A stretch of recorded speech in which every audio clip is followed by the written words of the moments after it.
इति श्री शिवमानस पूजा।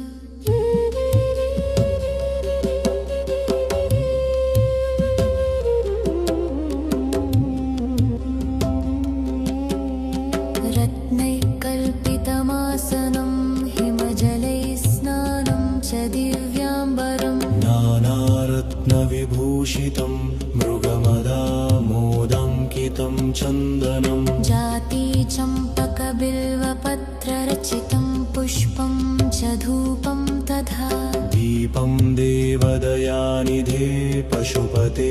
हृत्कल्पितं गृह्यता सौवर्णेन वरत्नखण्डरचिते पात्रे कृतं पायसं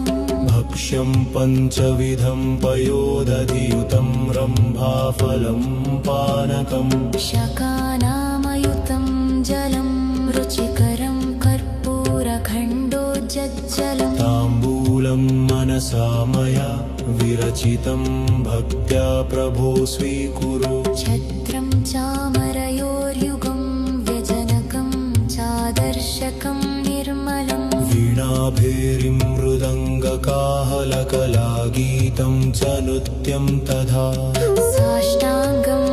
प्रणतिस्तुतिर्बहुविधा हेतत्समस्तं मया सङ्कल्पेन समर्पितं तव विभो पूजां गृहाण प्रभो आत्मा त्वं गिरिजामतिः सहचरः प्राणः शरीरं गृहम्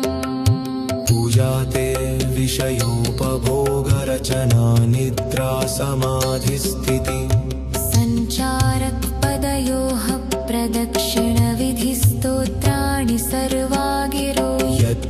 कर्म करोमि तत्तदखिलं शम्भो तवाराधनम् करचरणकृतं वा कायजं कर्मजं वा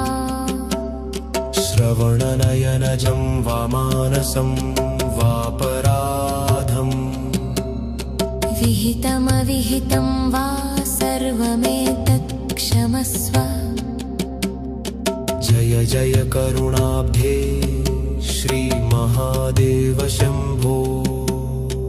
ॐ नमः शिवाय ॐ नमः शिवाय ॐ